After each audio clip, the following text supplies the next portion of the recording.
Welcome to my channel. నేను మీ సిరి.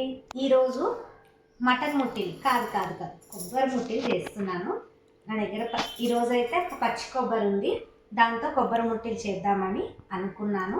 నేను చేసే విధానం నా స్టైల్లో నేను చేస్తున్నాను. మీరు కూడా ఎలా చేస్తున్నా అనేది ఈ వీడియో చూసేయండి. ఇలాగా పచ్చి కొబ్బరిని అయితే ముక్కలుగా చేసి పెట్టుకోవాలి.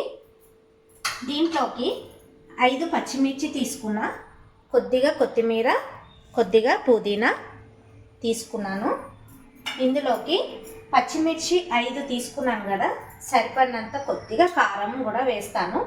పసుపు, ఉప్పు, శనగపిండి వేసుకోవాలి.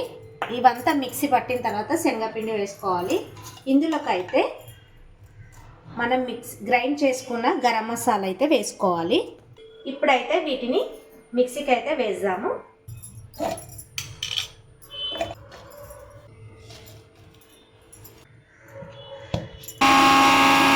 A few moments later.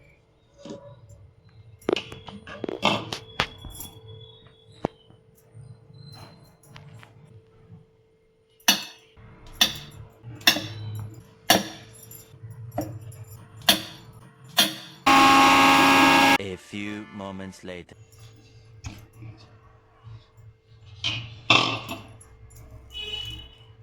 చూడండి, ఇలాగ మెత్తగా అయితే గ్రైండ్ చేసుకున్నాను. ఇలా మెత్తగా ఉంటే ఏంటంటే ఇలా ముద్ద కట్టడానికి వీలవుతుంది. ఇలాగ మెత్తగా చేసుకోవాలి. ఇప్పుడు వీటిని ముద్దగా చేసి డీప్ ఫ్రై అయితే చేసుకుందాము. స్టవ్ పైన కడాయి పెట్టేసుకొని ఆయిల్ అయితే వేసుకున్నాము.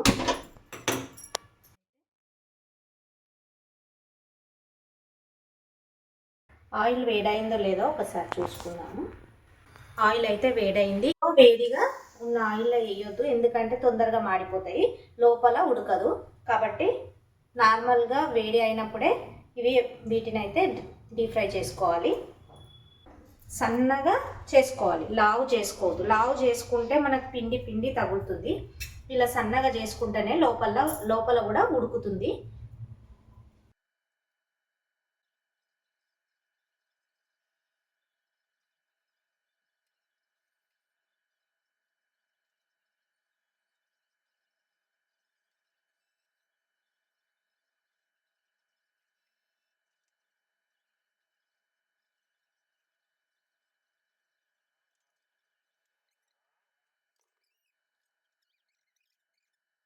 Two hours later.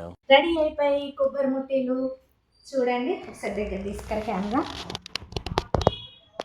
ఇలా అనగానే ఎంత లోపల కూడా ఎంత బాగా ఉడికింది చూడండి. క్రిస్పీగా అయ్యాయి. వీటిని ఎక్కువ రంగు వచ్చేలాగా వేయించుకోవద్దు, ఎందుకంటే తింటుంటే ఇందులో వేసిన మొత్తం ఫ్లేవర్స్ అన్నీ పోతాయి, టేస్ట్ తెలియదు. కాబట్టి ఇలాగ దూరగానే వేయించుకోవాలి. తొందరగా వేగిపోతాయి ఇవైతే. వీటిని అందరు చేసుకుంటారు, కాకపోతే నేను ఎలా చేశాను మీరు కూడా చూసారు కదా. ఈ వీడియో మీకు నచ్చితే లైక్ చేయండి. నేనైతే టేస్ట్ చేస్తున్నాను. అబ్బా, సూపర్!